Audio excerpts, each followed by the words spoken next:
बिस्मिल्लाहिर्रहमानिर्रहीम, अस्सलाम वालेकुम। लाखों करोड़ों दुरूदो सलाम मोहम्मद मुस्तफ़ा सल्लल्लाहु अलैहि वसल्लम और आले मोहम्मद पर।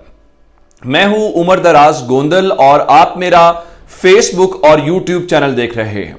आज मुख्तलिफ खबरें हैं जो मैं आपके सामने रखूंगा। सबसे पहली बात यह है कि ये जो हुकूमती टोला है जो बैक वक्त हुकूमत के अंदर भी है और ये हमें बेवकूफ बनाने के लिए उसी वक्त अपोजिशन के अंदर भी है।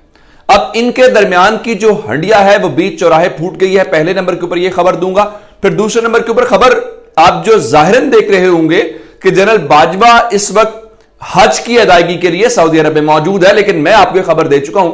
उस खबर के पैराए में इस खबर को देखेंगे कि जनरल बाजवा का सऊदी अरब जाना कितना अहम है। और उस सारी चीज से हट के फिर इमरान रियाज से मुतल्लिक बहुत झूठ बोला जा रहा है, बहुत प्रोपेगेंडा किया जा रहा है। इमरान रियाज ने सच बोल के बहुत सारे झूठ बोलने वाले और प्रोपेगेंडा करने वाले किरदारों को बेनकाब कर दिया। अच्छा, सबसे पहली बात यह है कि इस सिर्फ एक जमात को छोड़ के बाकी तमाम जमातें हुकूमत के अंदर है और वो जमात है पाकिस्तान तहरीक इंसाफ। लेकिन आप इस मुल्क के साथ इन सियासतदानों का और इन पॉलिटिकल पार्टीज का, जो रिवायती पॉलिटिकल पार्टीज हैं जो पहली बार हुकूमत के अंदर नहीं आई, यानी अगर मैं आपसे ये पूछूं कि क्या नून लीग पहली बार इख्तिदार के अंदर आई है, बिल्कुल भी नहीं है। नून लीग अभी इमरान खान से पिछले टेन्योर के अंदर भी थी, नवाज शरीफ भी 3 बार वजीर आजम रहे और उसके बाद पीपल्स पार्टी की बात करें तो विफाक के अंदर वजीर आजम रहे। कब से सिंध के अंदर उनकी हुकूमत है। चलें इन दोनों को छोड़ देते हैं। मगर मैं आपसे ये सवाल करूं कि क्या एमक्यूएम पहली बार हुकूमत के अंदर आई है? नहीं, हुकूमतें आती हैं, हुकूमतें जाती हैं। मौलाना फजलुर रहमान और एमक्यूएम उनको वहीं के वहीं मिलते हैं। यानी होता जो ये है, जो हुकूमत आती है वो एमक्यूएम और फजलुर रहमान को ज्वाइन करती है, ये वहीं के वहीं मौजूद होते हैं, ये हुकूमत को ज्वाइन नहीं करते। लेकिन उसके बावजूद एमक्यूएम बैक वक्त, ये इनका कमाल है कि हुकूमत के अंदर भी है और अपोजिशन के अंदर भी है। कराची में बारिशें हुई हैं और ये बारिशें अचानक से मीडिया मैनेजमेंट की जाती है और मीडिया के जरिए ये तासुर देने की कोशिश की जाती है। फिर बिलावल बड़े शानदार से जमहूरियत के ऊपर, ह्यूमन राइट्स के ऊपर और बहुत सारी चीजों के ऊपर बयानात देते हैं तो लोग कहते हैं कि देखें इस मुल्क के अंदर अब एक ही ऐसा शख्स है जो बड़ा मैच्योर है, जो नौजवान है, जो पढ़ा लिखा है, उसको वजीर आजम बनाना चाहिए और वो है बिलावल भुट्टो जरदारी। अब बिलावल अचानक से मीडिया के जरिए उसको इमर्ज करने की कोशिश की जाती है और कराची में एक बारिश होती है और पूरी मेहनत के ऊपर पानी फेर देती है। अब कराची के अंदर होने वाली बारिशों के बाद कराची का इंफ्रास्ट्रक्चर तो इंप्रूव नहीं हुआ। अब आप मुझसे ये सवाल कर सकते हैं और मैं आपसे सवाल कर सकता हूं कि हमने इसका जिम्मेदार किसको करार देना है। शायद आप उनसे पूछेंगे तो इसका जिम्मेदार भी इमरान खान होगा और इसका जिम्मेदार भी IMF के साथ होने वाले मुआहदे होंगे। लेकिन आपको वो सिंध हुकूमत जो मुसलसल 2008 के बाद से इक्तदार के अंदर है वो आपको नजर 14 साल की हुकूमत के बाद भी आपको वो जिम्मेदार नजर नहीं आएंगे। वो एमक्यूएम जो मुसलसल हुकूमतों में है वो जिम्मेदार नजर नहीं आएगी, जिम्मेदार इमरान खान है। अब वो जरा इनकी मुनाफिकत चेक करें कि आपस में अब इन्होंने लड़ने हैं इलेक्शन। अब ये अवाम के सामने एक जाली किस्म की, वो जो खान साहब कहते थे ना मुक मुकाव वाली, वो एक किस्म की खींचातानी करने की कोशिश कर रहे हैं। अब एमक्यूएम राब्ता कमेटी ने इस पूरी बारिश के ऊपर, इस पूरे सिनेरियो के ऊपर प्रेस कॉन्फ्रेंस की है और उन्होंने ये फरमाया है, तहफुजात का इज़हार किया और कहा जी कराची डूब रहा है और वुज़रा जो हैं वो इस वक्त अपने आबाई इलाकों के अंदर ईद मना रहे हैं। मुझे सिर्फ इतनी बात बता दीजिएगा, वो जो एमक्यूएम वाले महंगाई की बुनियाद के ऊपर हुकूमत छोड़ के चले गए थे इमरान खान की, क्या कराची उन मुनाफिकों के लिए बड़ा मसला नहीं है?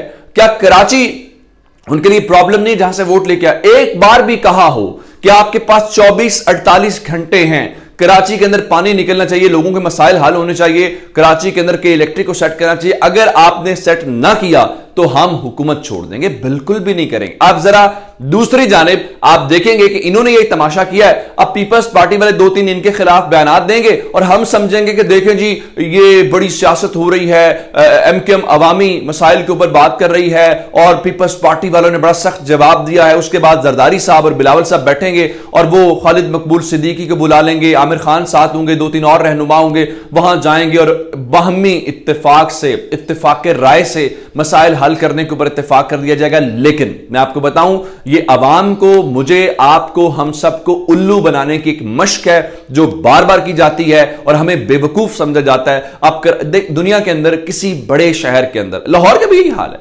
लाहौर, कराची और इस्लामाबाद में भी जो बारिश हुई, क्या दुनिया में ऐसे होता है? लेकिन नहीं, आपसे आप उसकी कारकर्दगी का सवाल करेंगे, वो आपको जमहूरियत की बातें बताएंगे, आप उनकी कारकर्दगी का सवाल बताएंगे, वो इमरान के हवाले से बात करेंगे, अपनी कारकर्दगी नहीं बताएंगे। और जब तक ये लोग हुकूमत के अंदर हैं, यही तमाशा चलेगा, सेटअप मामला ठीक नहीं होगा। दूसरे नंबर पे कल से खबर मैं आपको दे रहा हूं और शेख रशीद ने भी उसकी तस्दीक की कि सऊदी अरब के अंदर मामलात तय हो रहे हैं पाकिस्तान की हुकूमत के, जिसमें बहुत सारी चीजों के ऊपर इत्तेफाक हो गया है और सब लोगों का भी इत्तेफाक हो गया।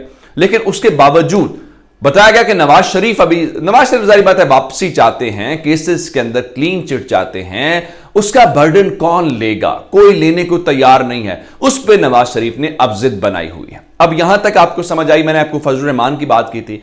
अब से अब चंद घंटे पहले जो खबर आई कि जनरल कमर जावेद बाजवा जो हैं वो सऊदी अरब के अंदर मौजूद हैं और उन्होंने वहां पे पाकिस्तानियों के साथ मुलाकात भी की, तस्वीरें जैसे आमतौर पर लोग बनाते हैं, तो वो कह रहे थे जी पाकिस्तान के लिए दुआ करें। अब आप उसको इस खबर की हद तक तो देखें जी, वो हज के लिए गए होंगे, अच्छी बात है, वो हर मुसलमान का उसका और उसके खुदा का मामला।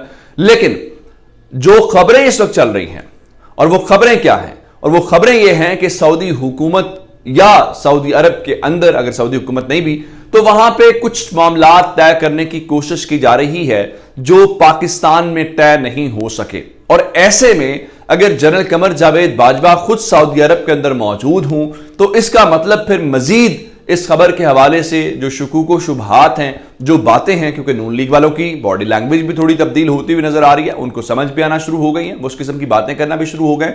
तो इसका मतलब फिर यह हुआ कि मामलात अपने इख्तितामी राउंड की जानिब जा रहे हैं और अब चीजें बस तय होना बाकी हैं। और खान साहब जो हैं वो हाथ हौला नहीं रख रहे और खान साहब बाहर निकल आए हैं। और आज चूंकि ईद का दिन है, ईद का दूसरा दिन है, और उसके बावजूद खान साहब बिल्कुल भी इनको छोड़ेंगे नहीं, क्योंकि मैंने आपको बता दिया था कि मरियम बीबी तो कहती थी कि हम ईद के ऊपर सियासत नहीं कहते, खान साहब तो कहते हैं सियासत का कोई दिन नहीं होता। आज खान साहब ने 2 जलसे बुनियादी तौर पे करने हैं, जहां पे पहला जलसा जहांगीर खान तरीन के घर में घुसने वाला हमला है।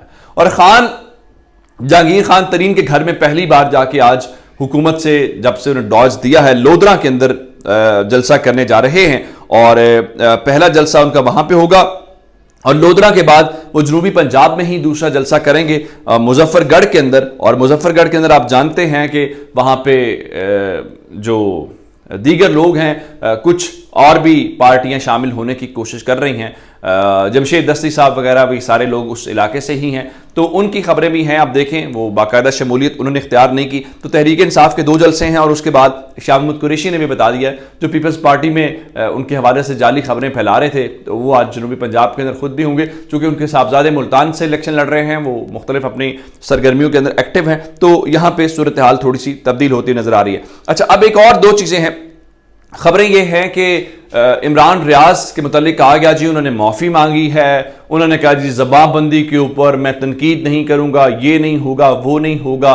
उस पे इमरान रियाज ने इन झूठ बोलने वालों को, इन प्रोपेगेंडा करने वालों को नंगा कर दिया है। उनका सिर्फ ये बता दें कि मैंने माफ़ी किससे मांगी है, और उसके बाद अगली बात यह है कि कह कौन रहा है कि माफ़ी मांगी है। उनका कानूनी लड़ाई जारी है, केसेस का सामना भी करूंगा और काम भी जारी रहेगा। वैसे ख्वाब देखने के ऊपर कोई पाबंदी नहीं है। लेकिन एक और बात जो खतरनाक वो सामने लेके आए हैं, इमरान रियाज के मुताबिक अब अरशद शरीफ के ऊपर हमला होने वाला है। और ये उन्होंने सवाल उठाया, ये कौन सा दस्तूर है, समी इब्राहिम के ऊपर हमला हुआ है, या ज़मीर साहब के ऊपर हमला हुआ है, इमरान रियाज को उठाया गया है, अब अरशद शरीफ है। ये सिलसिला ऐसे मारने से किसी को ज़बान बंदी नहीं होती। ये उन नामालूम अफराद को, उन हमलावरों को ये समझने की ज़रूरत है। अपना बहुत सारा ख्याल रखिएगा। खुदा हाफ़िज़।